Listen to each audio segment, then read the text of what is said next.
Bagamat yung panahon medyo maulan, we still continue to praise the Lord. Nandito po kayo, no? At hindi po maging hadlang sa atin yung mga paulan-ulan lang para makadalo.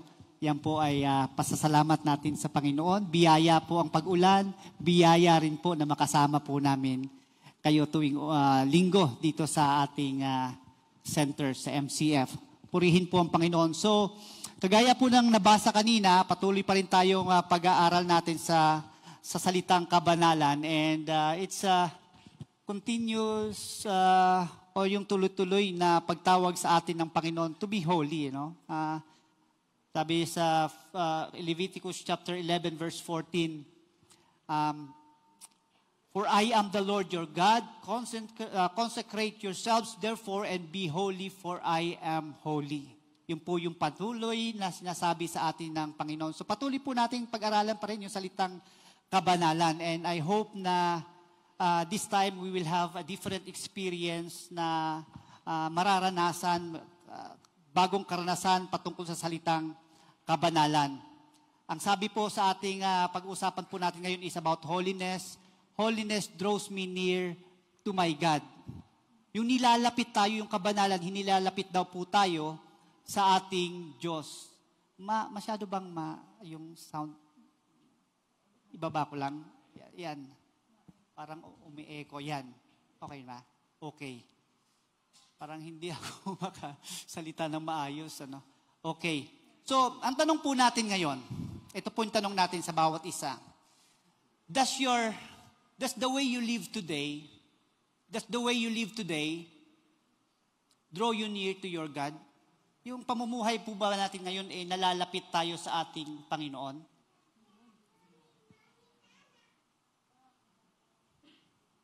If yes, then we praise God because that's the will of God for all of us. Kung nalalapit tayo sa Kanya. But if no,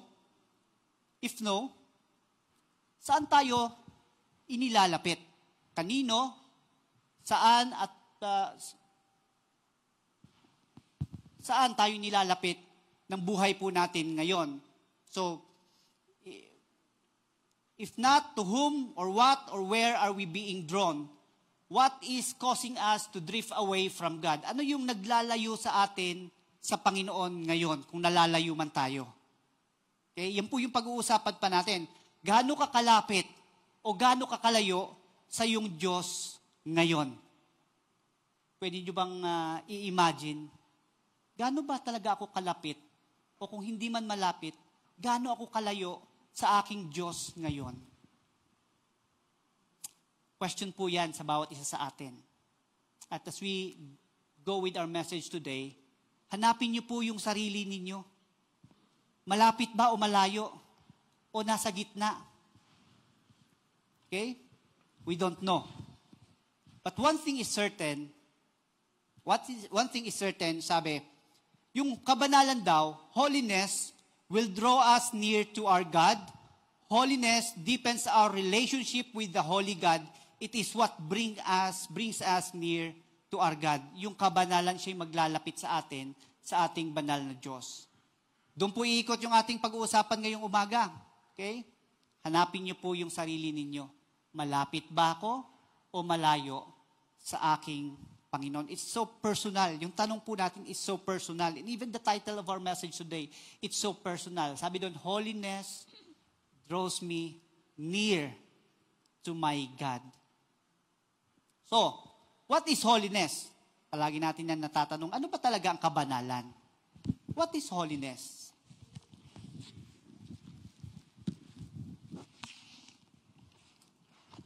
Bagamat while holiness, it refers to also to pure and righteous action of God, dalisay at tama, makatuwirang action ng ating Panginoon. It also refers to, primarily, biblically, means apartness or otherness. Apartness or otherness. Kakaiba. Iba. Pag sinabing holiness or holy, apartness, iba. Different. When God says When we say God is holy, sinasabi po yung profound difference o yung lalim ng kaibahan natin sa Kanya. Magkaiba tayo sa Diyos at iba siya. Magkaiba. That's the apartness of God, the holiness of God, the otherness of God. Iba siya. And it refers to His majesty. It refers to His august superiority. That is, He should be given due honor, respect, and worthy of to be praised. Siya, sa Kanya po lang yon. Pag sinabing kabanalan, He is the only one. Different siya from the rest of His creation. Because He is, in fact, our Creator. Siya yung lumikha. He created everything out of nothing. He is other, quote-unquote other, different from us in His glory. Kuha niyo po yun, iba po siya sa atin. He is different. He is God. Okay? That's the primary meaning of what holy is, biblically speaking. Now, mayroon ding ibang binabanggit about yung Bible about holy. Ito po yung minsan nagbabanggit sa Bible about holy objects. Diba? Mayroong holy objects, mayroon ding tinatawag na holy people, holy time. Okay? Merong ganon. Means there are things that have been set apart, hiniwalay ng Diyos. May mga oras, bagay, tao na hiniwalay ng Diyos para sa Kanya.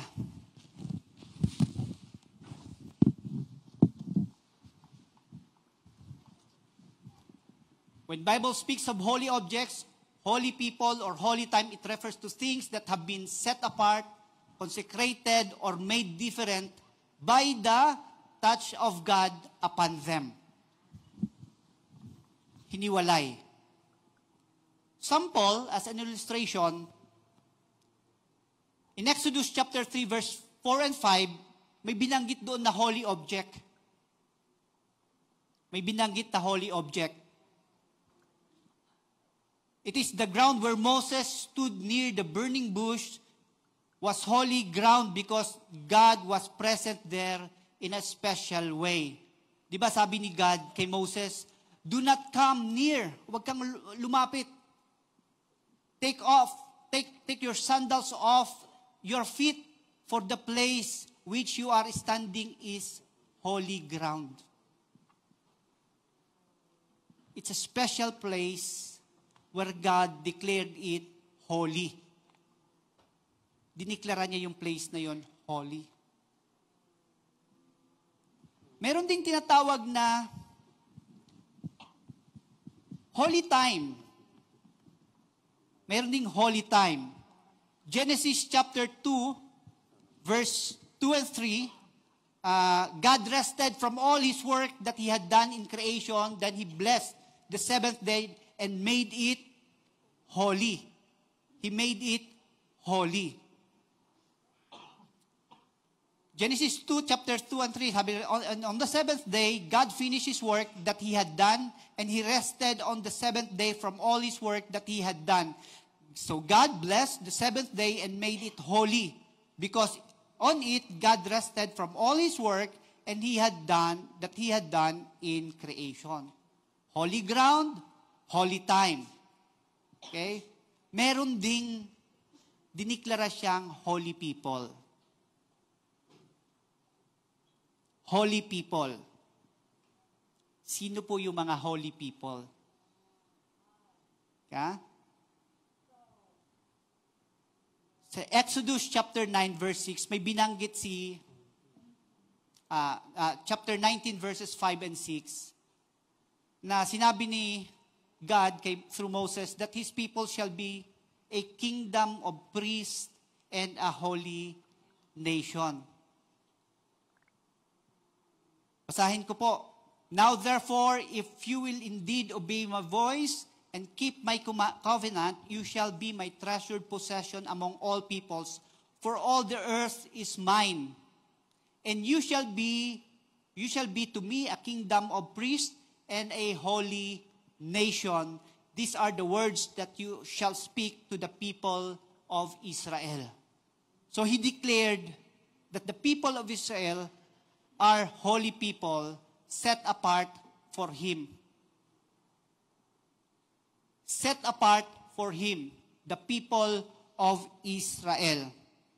Of course, to all of us, mayroong kapareho po ito. In the new covenant, binanggit na those who surrendered their lives to our Lord and Savior Jesus Christ,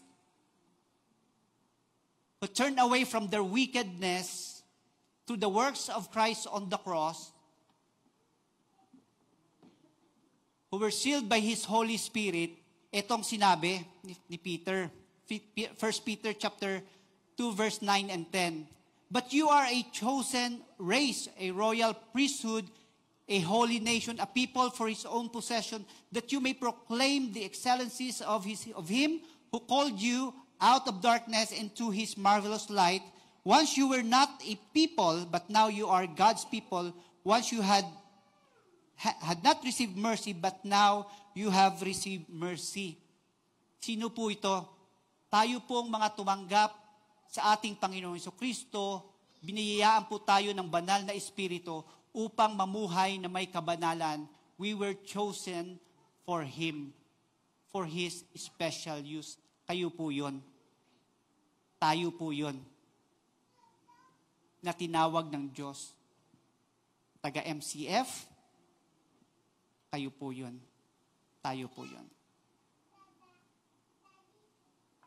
So anyway, gusto ko lang emphasize sa inyo na may tinawag si God for Himself. Itinalaga niya. He made it holy. And the people of Israel were set apart for His special purpose. God called them a holy people, the people of Israel. Anong dahilan? Ano yung pinalayunin ng ating Panginoon? So that these people will come near to Him. So that these people will be with Him. At mamuhay ng may kabanalan. Kaya ang tanong po natin palagi, ibabalik at babalik ko, gaano tayo kalapit o kalayo sa ating Panginoon? Last Friday, sa Bible study namin sa office,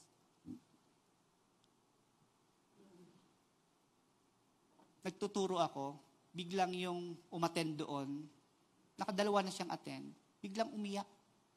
Although dati na siyang nagba-Bible study, pero nawala din bumalik.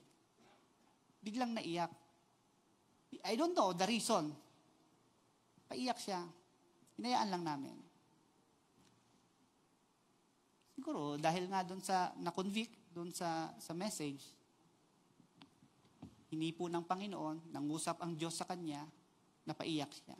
Then after the Bible study, lumapit ulit siya sa akin. Nagkwento. Umiyak pa rin. Kasi dati, napakasigasig niya sa paglilingkod ng sa Panginoon. Nasa Victory siya, church. Talagang napakasigasig ng paglilingkod niya sa Panginoon. Talaga yung, nandoon yung alab niya sa paglilingkod sa Panginoon at pag-share. Then, medyo nawalay. Nag-die down yung kanyang passion. Nagkapamilya, nagkaanak kasi. Ganon yung mga, ang dami niya ng dinaanan, kumbaga after that, after niyang, nagkapamilya. Ngayon, parang nangungusap ulit si Lord sa kanya na para bang binabalik daw siya ulit na nakalimutan niya na ang Panginoon. Kaya nag-uusap kami. Sometimes sabi ko sa kanya, even our earthly relationships na pinapakaibig natin, pinakamahal na mahal natin, yung tinuturing natin na blessing ng Panginoon sa atin, family for example, that's our earthly relationship, is still a temporal na only, bagamat gustuhin natin na ito'y mag-feel ng mga void, ng longing natin, na maging masaya tayo, but still even the earthly relationship we have, hindi makaka-feel ng pangangailangan natin, only God. At yung family natin, pwede rin tayong mailayo sa Diyos. kung doon na lang tayo nakatuon palagi. Even our earthly relationship, temporal po yan. Kaya ang tawag ng Panginoon sa atin, to have a relationship with Him because that is eternal. At yun lang ang mag-feel ng void sa heart po natin. Si Diyos lang. Because it is God who created us, He set us apart to be different. Siya lang ang makaka-feel ng mga void na yan. So, ang tawag ng Diyos sa atin, sa people of Israel in particular, is maging maranasan nila yung presensya ng Panginoon. Kaya sabi sa Leviticus chapter 11 verse 44, I am the Lord your God. I am the Lord your God.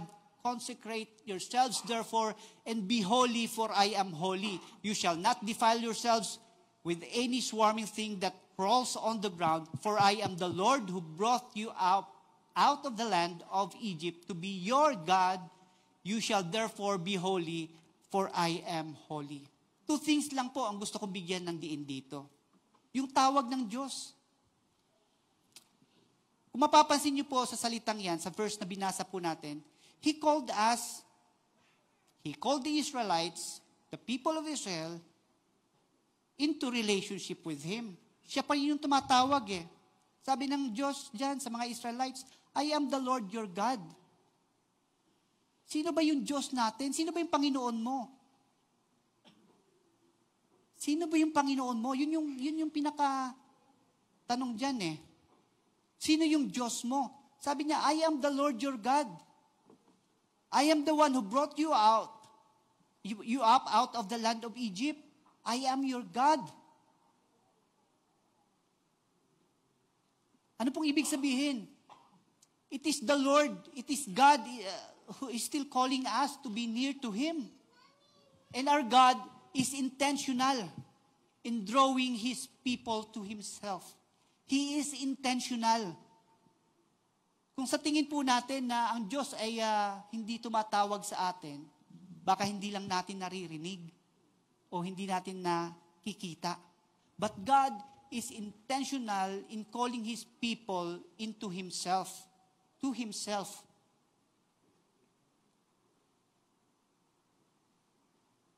Nalala nyo, sa Genesis chapter 3 verse 7 to 10, ano? Sa huli, sabi dito, sinabi sa verse 10, in particular, sabi ni God through Moses, Come, I will send you, si Moses, to Pharaoh, that you may bring my people, the children of Israel, out of Egypt.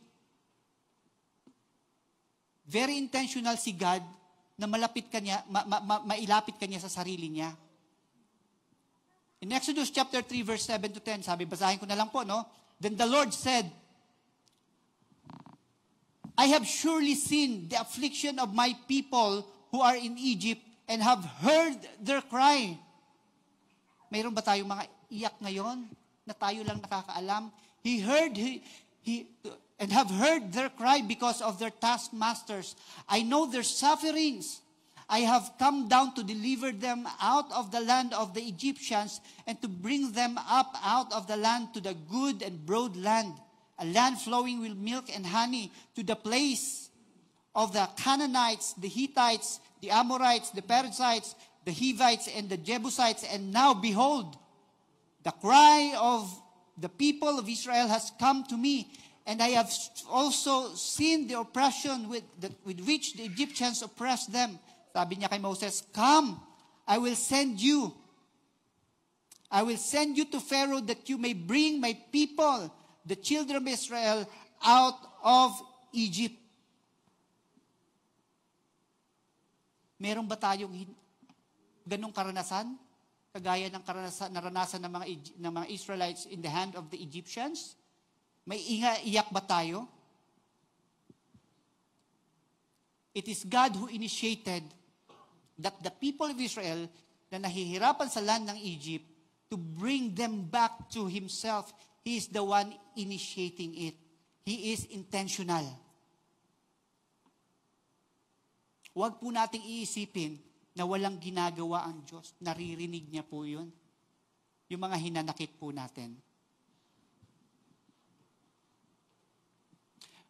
When God said in this verse, in Leviticus chapter 11, verse 44, that, "For I am the Lord your God," nung sinabi niya po yun, before that, yung chapters 1 to 10, nagbigay po ng mga instruction, laws, how you would be able to come to the Lord into His presence.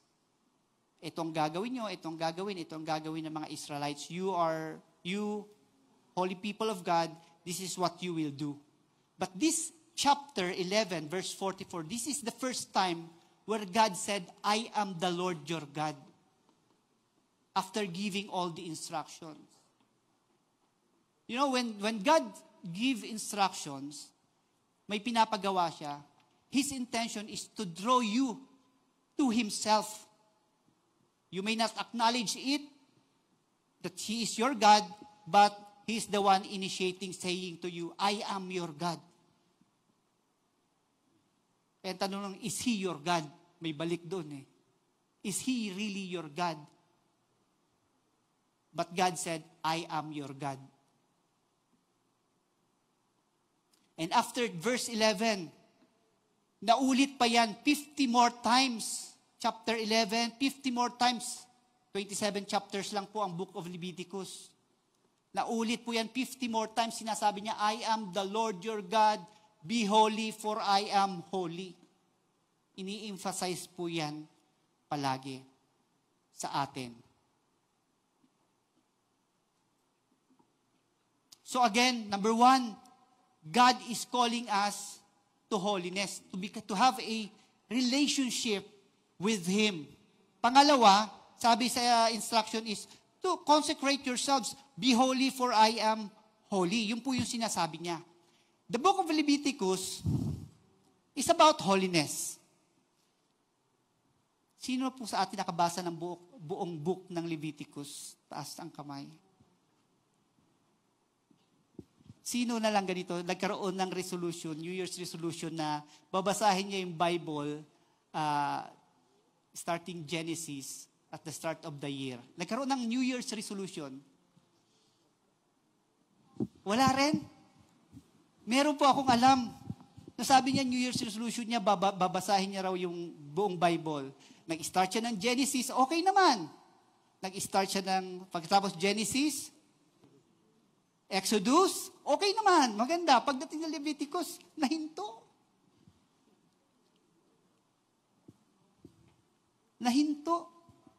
Ayaw basahin na yung book of Leviticus. I'm not saying hindi ako kagaya nyo. Ako rin, ganun din. Naranasan ko rin yan. Paano mo babasahin yung book of Leviticus? Parang it's not relevant in our lives today, in our walk today with the Lord. Parang puro utos, puro laws, puro instruction how to come to the Lord. Parang walang relevant sa buhay po natin ngayon. But you know, yung book of Leviticus, paulit-ulit ko rin binasa this past week.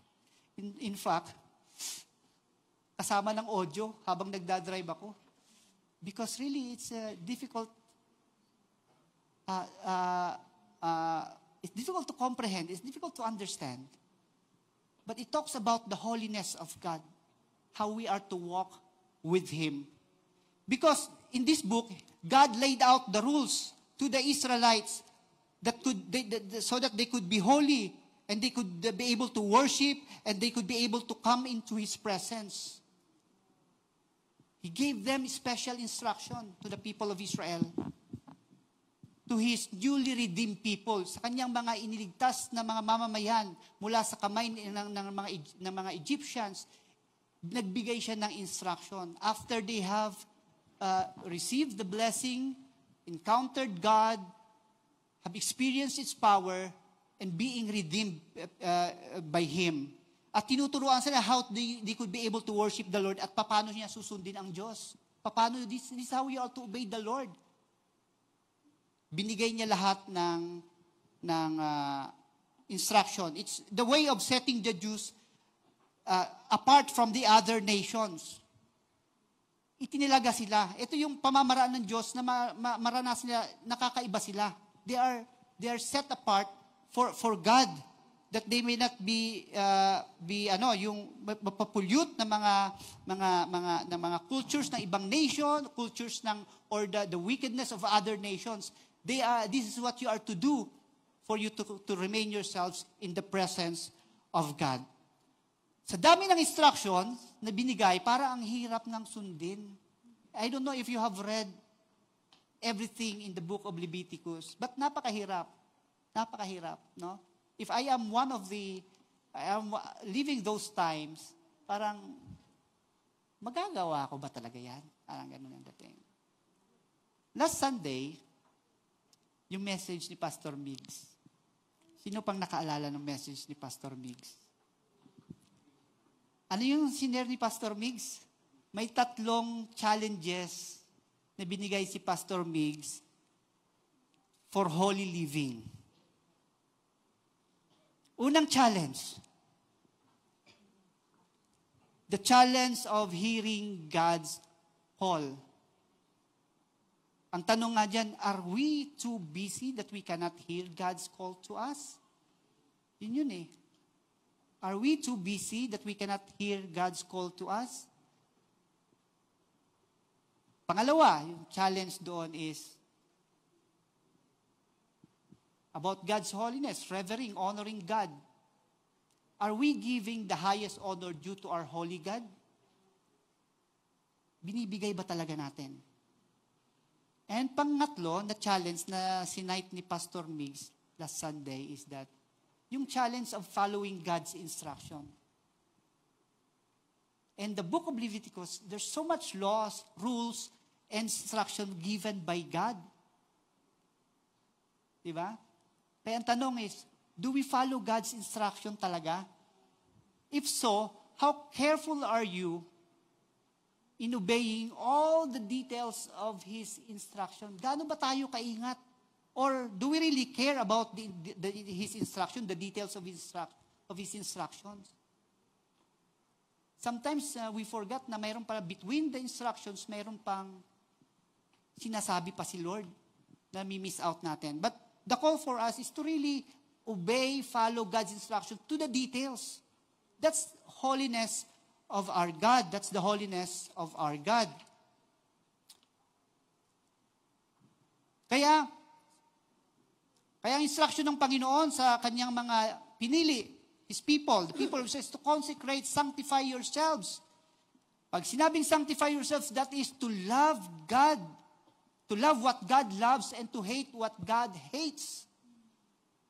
To love God, to love what God loves and to hate what God hates.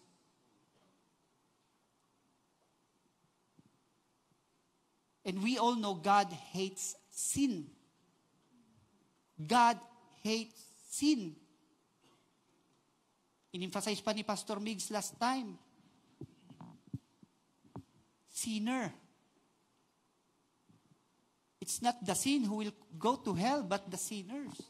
It is the sinners who will be separated from God. He does not want His people to be defiled and be corrupted with sin. He never wanted His people to drift away. Ayaw ng Diyos na malayo ka sa Kanya. Ayaw ng Diyos na malayo ka sa Kanya and to be separated from Him. Sin separates us from the Holy God. He wants His people to be in His presence, na maging malapit sa Kanya. Yung very detailed yung instruction ng Panginoon that symbolizes His holiness. It's really a challenge to the people of Israel. It's also a challenge for all of us. Now, let me give you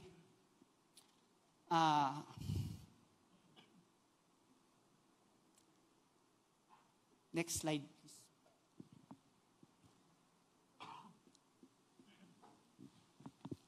This is the tabernacle. Okay?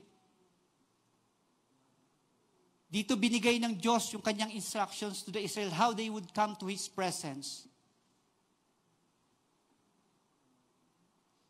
Nagbanggit siya ng mga offerings. This is what you will do. May tinatawag na so that makalapit kayo sa kanya, mayroong tinatawag na burnt offerings, mayroong grain offerings, mayroong peace or fellowship offerings, mayroong sin offering, mayroong guilt offering. 5 key sacrifices and offerings.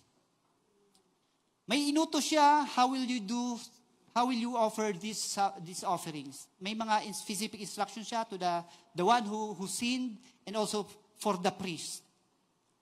But the bottom line, when he gave this offering, when he gave this instruction, how you will come into his presence, is so that you will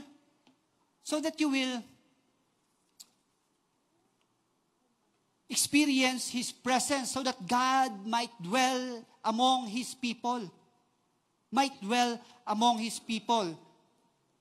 Yung purpose is to make payment for the sins, to honor the Lord. That's how you do things, to honor the Lord your God, to respect God in worship, to express your gratitude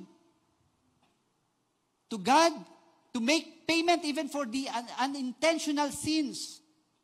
To make payment even for the unintentional sins, yung hindi natin sinasadya, nine-neglect.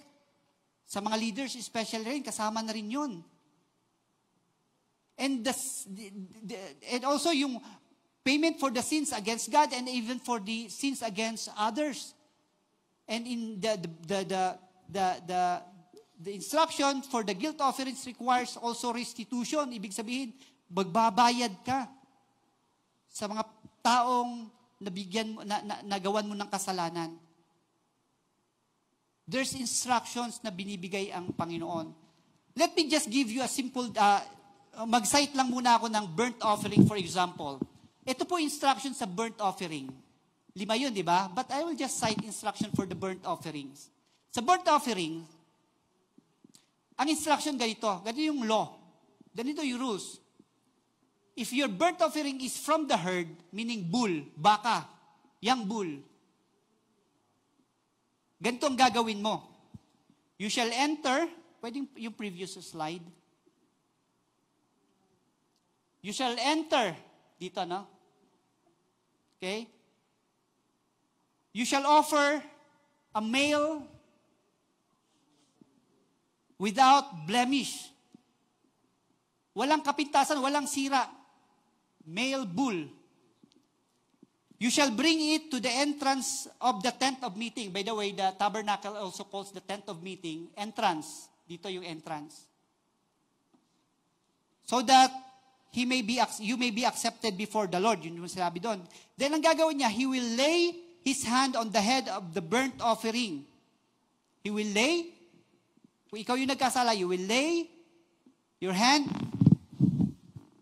on the head of the burnt offering at papatayin mo yung bull. Papatayin mo yung bull. Then, ang gagawin ng pare, in this particular offerings, the sons of Aaron, yung mga priest, the priest shall bring the blood and throw the blood against the sides of the altar at the entrance of the tent of meeting. Ito po yung altar. Ito-throw niya yung blood against the sides of the altar at the entrance of the tent meeting. Then, he shall flay the burnt offering and cut into pieces. When you flay, he will peel off the skin. Babalatan niya yung bull na yon, yung pare, at hahatiin niya yung bull na yon. Basically, yung priest is a butcher. If you've been into a slaughterhouse, kinakatay niya talaga yon. Very bloody yung proseso. Bloody ang process. He will cut into pieces, then ilalagay niya dito sa altar, no? Magfa-fire siya, lalagyan na ng woods, then ilalagay niya yung mga hinati-hati na yon. Then, gagawin niya ulit, then the priest shall arrange the pieces, the head and the fat, doon sa altar, but the entrails, ito yung mga lamang loob, but the entrails and its legs shall wash shall he wash with water. Hugasan yung mga lamang loob. Then, again, ilalagay sa altar. At ito, pag nasunod lahat yon, sabi dito, it's a food offering, a pleasing aroma to the Lord. Mabangong samyo sa Panginoon. Tama ba yung Tagalog? Mabangong samyo sa Tagalog. Aroma, pleasing to the Lord. Pag nagbabarbecue kayo, ba nagbabarbecue? Ang bango, ang sarap. Diba? Sino ba nagbabarbecue? Burnt offering to, barbecue actually to eh. Sino nagbabarbecue? Di ba pag nagbarbecue, ang sarap, ang bango, ang sarap kumain. Steak pa yung T-bone. But sabi rito, yun is aroma pleasing to the Lord. It's an aroma pleasing to the Lord. Now, if your offering, burnt offering is it's from the flock, meaning it's either sheep or a goat. Sheep or a goat. Ang gagawin nyo, it shall be, again, pareho lang, male without blemish. Pero, may special instruction dito. You shall kill it on the north side of that altar before the Lord. North side, pag sinabing north side, kung ito yung the whole tabernacle, including actually yung itong fence na to, yung north side, actually dito yung east, then the west, the north, and south. So banda rito. North side. Very detailed. Yung instruction ng Panginoon. So he shall kill it on the north side of the altar. Again, itong gagawin ng priest, tatanggapin yun ng priest, yung blood, he will throw all the sides of the altar, he will cut into pieces, its head and its fat, then the priest will arrange the wood on the fire of the altar, but the entrails and the legs, yung mga lamang loob, huhugasan niya yun, tapos ilalagay ulit doon, then he would offer that. Then again, sabi, it's a food offering, burnt offering, a pleasing aroma to the Lord.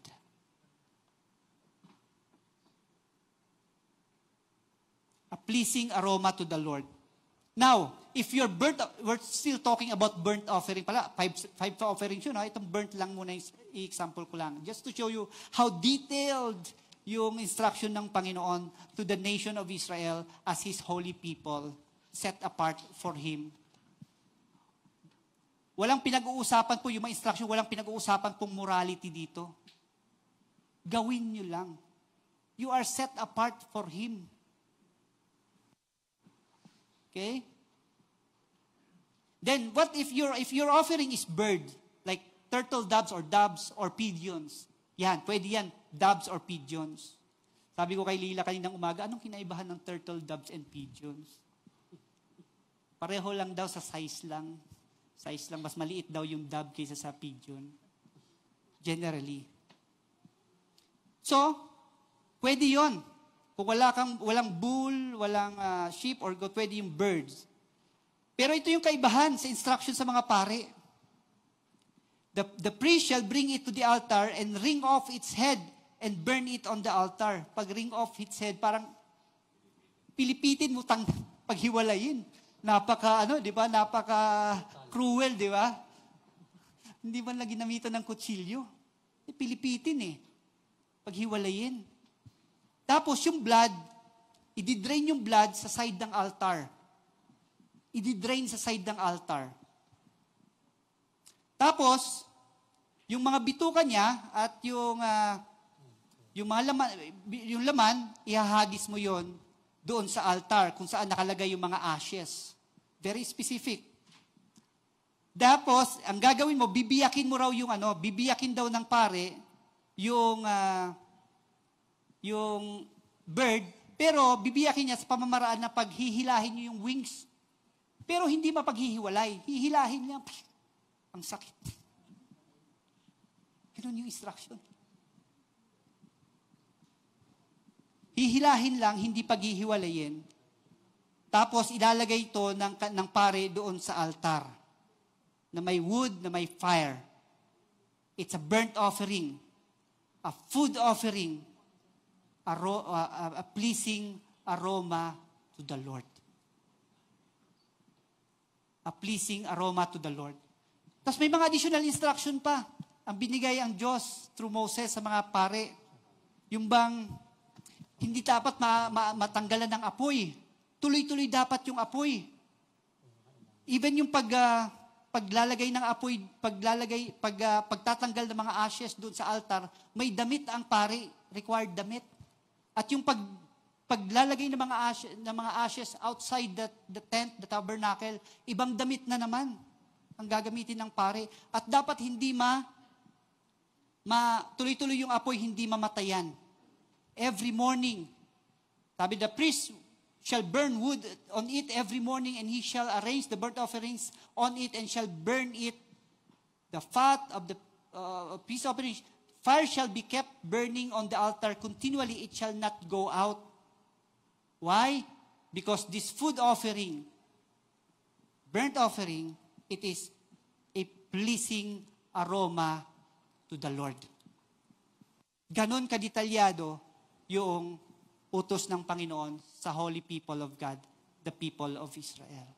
Now, ang tanong sa atin ngayon, by the way, may marami pang instruction dyan, like for example, just give me, ito yung altar, ito yung plan view lang siya, ito yung east, north, south, west, ito yung entrance, nandito yung entrance, this is the altar of burnt offerings.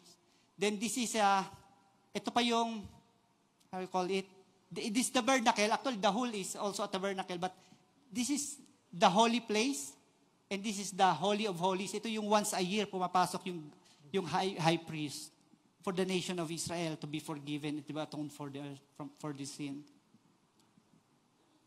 Now, ang tanong is, what is the relevance or significance of this sacrificial system to us today? Paano tayo mapapalayo sa ating Diyos? Wala nga tayong pambili na ng 5 kilong baka. Buo pa kaya? Kaya mo bang pilipitin yung liig ng pigeon? So, anong significance? Paano tayo mapapalapit sa Diyos? Paano tayo mapapalapit sa Diyos ngayon? Sa next slide, the death of Jesus Christ made these sacrifices unnecessary. Because of His death, our sins were completely forgiven. And the fellowship with God has been restored. Jesus Christ is the perfect offering, His death, the great high priest, and the presence of God with us. Sabi nga, may narinig na teaching, yung Christianity daw is weird. Alam niyo ba yun? Kakaiba. If you are to look at all the other religion aside from Christianity, may mga system din talaga how they will offer. Yeah? But sa Christianity, kakaiba daw, weird nga daw eh. Alam niyo bakit? Meron daw kwentuhan. Sabi nung may tinanong daw yung isa na coming from other religion, Islam or whatever. Sabi niya, you Christians, okay, where is your offering? Because everything kahit nga dati talaga nag-worship, nag-offer, di ba? Pagpatayo ka nga lang ng bahay, pagpapatay, tapos gaganon yung dugo, di ba? Where is your offering? Sabi daw ng Christian, we don't have offering. What do you have? We have Jesus, our perfect offering. Ganon. Wala kayong sacrifice, wala kayong offering, si Jesus. Yung mga pari nyo, nasan yung temple ninyo? Saan kayo nagsisimba? We don't have temple. What we have is Jesus, the presence of God. Okay, kung wala kayong temple, saan nagtatrabaho yung pari nyo? Saan nagtatrabaho? We don't have priest. What we have is Jesus. Hindi maintindihan. Napaka-weird talaga ng Christianity. So everything points to Jesus. Everything that was instructed in the book of Leviticus points to Jesus.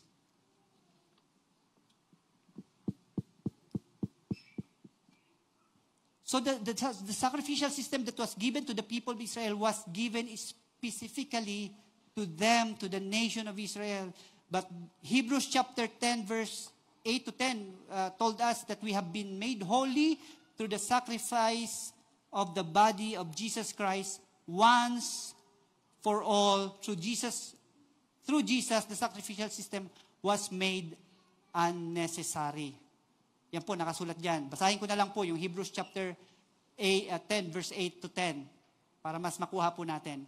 First, he said, sacrifices and offerings, burnt offerings and sin offerings, you did not desire, nor they were pleased with them, though they were offered in accordance with the law. Then he said, here I am. I have come to do your will. He sets aside the first to establish the second, and by that will, we have been made holy through the sacrifice of the body of Jesus Christ once for all. Once for all. Tinapos ni Jesus yung sacrificial system that was given to the people of Israel. Because that system was for the people of Israel. Now, ano nga bang relevance ito? Sabi ko, it's about Jesus Christ. Because in our time today, sabi sa Hebrews chapter 1, verse 1 to 3, let me just say, because God is speaking to us today through His Son, Jesus Christ. In Hebrews chapter 1, verse 1 to 3, long ago, at many times, in many ways, God spoke to our fathers by the prophets, but in these last days, He has spoken to us by His Son, whom He appointed the heir of all things, through whom all He created the world. He is the radiance. He is the radiance of the glory of God and the exact imprint of His nature, and He upholds the universe by His word of His power. And after making purification for sins, He sat down at the right hand of the Majesty on high. God is speaking to us today through His Son, Jesus Christ. In Colossians, chapter 1, verse 15, 16, 17, and 21 and 22, kinompress ko na lang po. Sabi rito, sabi ni Apostle Paul, He is the image of the invisible God. He is the image of the invisible God, the firstborn of all creation. For by Him all things were created, in heaven and on earth, visible and invisible, whether thrones or dominions or rulers and authorities. All things were created through Him and for Him. And He is before all things, and in Him all things hold together. Verse 21, and you, tayo po yun, who once were alienated and hostile in mind, doing evil deeds, He has now reconciled in His body of flesh by His death, in order to present you holy and blameless and above reproach before Him, para tayo po ay maging walang kapintasan sa harap ng ating Diyos. Walang kapintasan. So Jesus Christ is the perfect offering. He is the Lamb of God. He is the Lamb of God without blemish. He never sinned. Hindi po siya nagkasala. He died once for all. For you and for me. So that you will be holy before Him and blemish. Christ's death was perfect offering. He was perfect man. Kaya hindi po natin pwedeng idahilan na tao lang tayo. You know what? He became man so that to show us, so that He can show us what true humanity is. What true humanity is. Ano ba talaga yung, what it is to be like human being. We are created in His image. And He showed to us what true humanity is. Though he is a man, he never sinned. That is what true humanity is.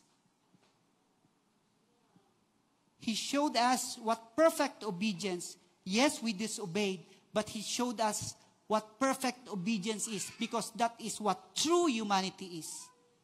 Hindi po natin pwedeng sabihin, tao lang tayo. He made this for all of us. You are special to God. You are special to God. He is the great high priest, di ba? Hebrews chapter 8, verse 1 and 2, we have high priest who serves in the sanctuary, the true tabernacle set up by the Lord. Hebrews chapter 4, verse 14 to 16. We have, therefore, since we have a great high priest who ascended into heaven, Jesus, the Son of God, let us hold firmly to the faith we profess, for we do not have a high priest who is unable to empathize with our weakness, but we have one who has been tempted in every way, just as we are, yet he did not sin. Let us then approach God's throne of grace with confidence, so that we may receive mercy and find grace to help us in our time of need. He is the perfect offering. He is our great high priest. He is the presence of God. God with us, Emmanuel, Jesus Christ. He is the one who brought us to the Holy of Holies. Nasa yung picture kanina. To the Holy of Holies. The most holy place. Kaya sa atin today, ang call sa atin today, I'd like to finish on this. The call for us today is to get near to Him. You know, what makes us drift away from that? Ang daming mga problema kanina sa growth class po namin. Ang tanong ko lang doon sa growth class namin, ano yung, what causes us to drift away from the Lord? Ang daming sagot. Ano yung nagpapalayo sa'yo sa Diyos? Worries, anxiousness, fear na nawawala sa'yo yung peace mo? Sufferings, too much to bear? Health, sakit, kasalanan? Ano yung nagpapalayo sa atin sa Diyos? Anong mga alalahan natin? Trabaho? Mobile phone, smartphone? Ano nagpapalayo sa atin sa Diyos? What makes you drift away from God? Alam mo, sabi ni Jesus, He's the one initiating again. He wants to have a relationship with you. Sabi ni Jesus, come. Matthew chapter 11, verse 28 to 30, sabi niya, come to me. Come to me, all you who are weary and burdened, and I will give you rest. There is rest in His presence. There is rest in His presence. And I will give you rest. Take my yoke upon you and learn from me, for I am gentle and humble in heart, and you will find rest for your souls. For my yoke is easy and my burden is light. You know, when I meditate on this, when we talk about holiness, it also refers to peace. You have nothing to fear. Payapa ka. When Jesus was in the boat with His disciples, there was a storm. Jesus was sleeping. And they were troubled, yung mga disciples. Lord, save us. We are drowning. Gusto nyo ba na mayroon kayong kasama sa boat, nagbabagyo na, natutulog pa? May gusto ba kayong taong ganun makasama? Nag-aalala na kayo lahat, tapos isang tao natutulog. Gusto nyo bang makasama yon? Si Jesus was sleeping. All the disciples were anxious, troubled because of the storm. Lord, save us. You, sabi ni Jesus, you of little faith, bakit kayo natatakot? Then He calmed the storm. When you talk about holiness, it's the peace of God. It's the peace of God and a peace with God. Do you have peace? Are you troubled? Are your worries separating you from God?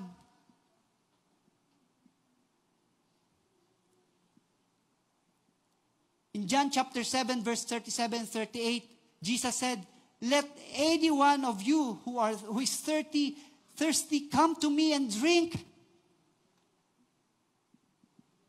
Nabasahin ko po, on the greatest day of the festival, Jesus stood and said in a loud voice, let anyone who is thirsty come to me and drink. Whoever believes in me, as the scripture has said, rivers of living water will flow from within.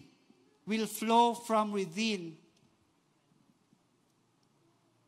In other situations, sabi ni Jesus, everyone who drinks this water will be thirsty again, but whoever drinks the water I give will never be thirsty, because indeed the water I give them will become in them a spring of water welling up to eternal life. So ano? Are you troubled today? Wala kang kapayapaan? Restless ba tayo? Look at Jesus. Even in the midst of storm, He has peace. He has peace. Kaya ang call sa atin ngayon, be holy, for I am holy. Last time, nabanggit yung Hebrews chapter 12, verse 14, make every effort to live in peace with everyone and be holy, because without holiness, you will never see God. And I'd like to close in these two verses. Romans chapter 12, verse 1 and 2. Mga kapatid, sabi rito, I urge you, brothers and sisters, in view of God's mercy, offer your bodies as a living sacrifice, holy and pleasing to God. This is your true and proper worship. Do not conform to the pattern of this world, but be transformed by the renewing of your mind. Then you will be able to test and approve what God's will is good, pleasing, and perfect will. And in Hebrews chapter 10, verse 19, gusto ko pong sabihin ito, basahin, ayoko palagpasin to. Next slide. Therefore, brothers, since we have confidence to enter the holy places by the blood of Jesus, by the new and living way that He opened for us through the curtain, that is, through His flesh. And since we have a great priest over the house of God, let us draw near. Lumapit po tayo sa Diyos. Let us draw near with a true heart in full assurance of faith, with our hearts sprinkled clean from an evil conscience and our bodies washed with pure water. Let us hold fast the confession of our hope without wavering, for He who promised is faithful. Purihin po ang Panginoon sa buhay po sa ating Panginoon who died for all of us so that we can be in God's presence. Let's come to the Lord in prayer. Panginoon, maraming salamat po sa iyong mga salita. We hope and pray, Father God, yung mga narinig po namin, mga salita mo, O Diyos, will excite us more, Panginoon, to do so that we could experience your presence, your blessings to each and every one. Bless each and every one of us. Lord, as we continue to worship you today, in Jesus' name we pray. Amen.